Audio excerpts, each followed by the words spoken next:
Jim, a 2-0 win over Airdrie at home today. What was your take on that one?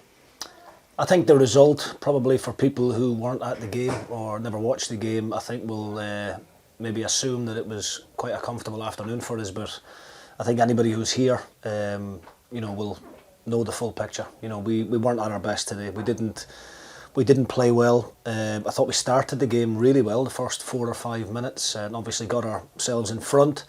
And then we had that big stoppage for the incident in the stand, and I think that kind of killed a little bit of our momentum. We looked very sluggish and a little bit slow after that. And I think there certainly wasn't a lack of effort or desire or commitment from the players. I would never question that, but I did think we were a little bit sloppy. I thought we turned over possession far too often. Players who are normally very comfortable on the ball, just making unforced errors at times, and I think we made ourselves look more vulnerable in possession than what we had to. Every time we turned over possession, Airdrie counter-attacked on us. But look, I could stand here and make excuses for our performance. I think I've got to give credit to Rhys McCabe, his staff, and his players for the way that they play the game. I think it's great to watch at times, albeit not the most enjoyable when you're on the receiving end of it as the opposing manager. But I take my hat off to him. He's a young manager in his first job, and the greatest of respect to Airdrie if he keeps his team performing like that in terms of the build-up and the possession. I can't imagine he'll be there for too long.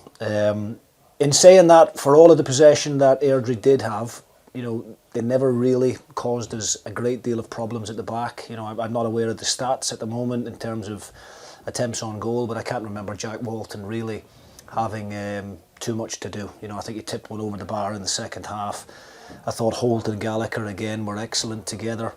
Defensively we were solid. I thought the shape of the team was good. And yeah, look, it's a win at the end of the day. It's another clean sheet. It's 2 goals. We've hit the woodwork as well, and I think a couple of times in fact we've hit the woodwork in the first half. Kevin Holt has hit the post as well with a header, I think, in the second half. So all in all, extremely satisfied. It's the 3 points that matter the most, and people talk about the sign of a good team is when they don't play as well as what they're capable of, but still manage to find a way to win the game, and I think we done that today. When you take a step back and look at the bigger picture as well, it's 6 games unbeaten, only 1 goal conceded, and we're sitting top of the league, albeit on goal difference.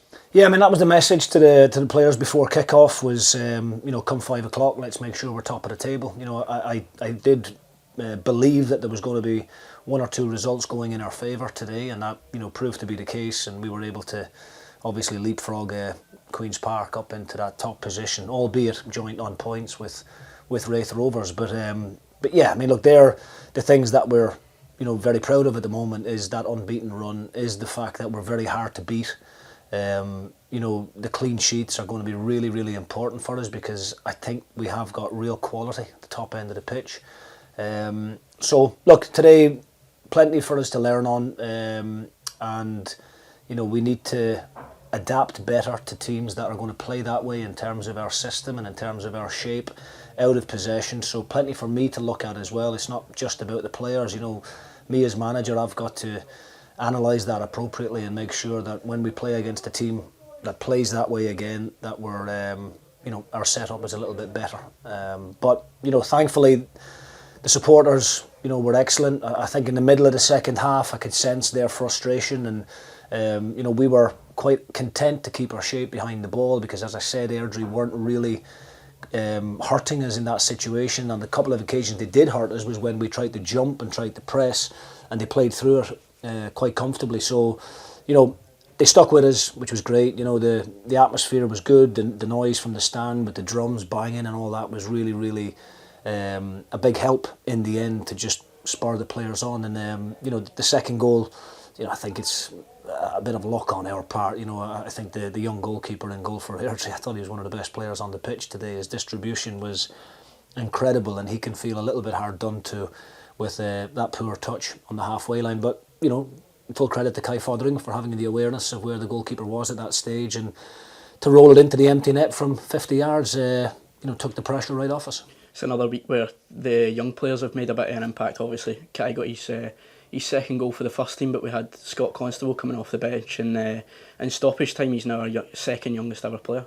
Yeah, it's amazing for the wee man because he was only drafted into the squad because Chris Mockery failed a fitness test this morning. Obviously Docherty and Sibbald are out as well, and we know how influential they are for the team.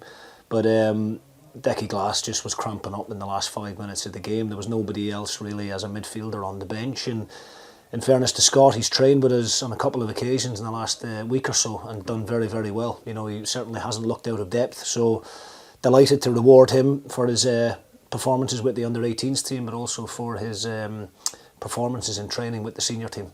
So I wasn't aware of that, but you know, we're delighted for him and his family, and it's a big step in the right direction for him, and you know, congratulations to him on that. It must have taken a bit of bravery from your side as well, because it was still 1-0 at that point and the game was by no means done and dusted.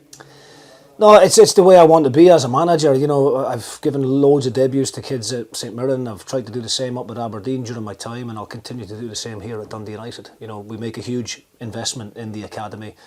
There's guys behind the scenes, as I mentioned last week, like the likes of Paul Cowie and Brian Grant and Payne, and lots of other guys there are working really, really hard to identify this young talent, but then to try and develop them. And you know, I think as a club, as I said last week, we have to be brave enough to give them their opportunity and trust them. And you never know how they're going to react unless you throw them in at the deep end. And you know, Scott hadn't had a great deal to do. I think he probably touched the ball a couple of times when he was there, but he'll no doubt say it was 1-0 when he went on, and we scored the goal because he was out there. But look, we've got loads of academy players in the team and training with the team on a regular basis. You know, I rely heavily personally on the senior players within the group. You know, your Jack Waltons, Holt, Gallagher, Grimshaw, Docherty, Sibbald, Louis Moult at the top end, Tony, to lead by example, and then these kids need to feed off of that, you know. And today again we've had Glass, Meekison, Fotheringham, you know, Freeman's came through the academy,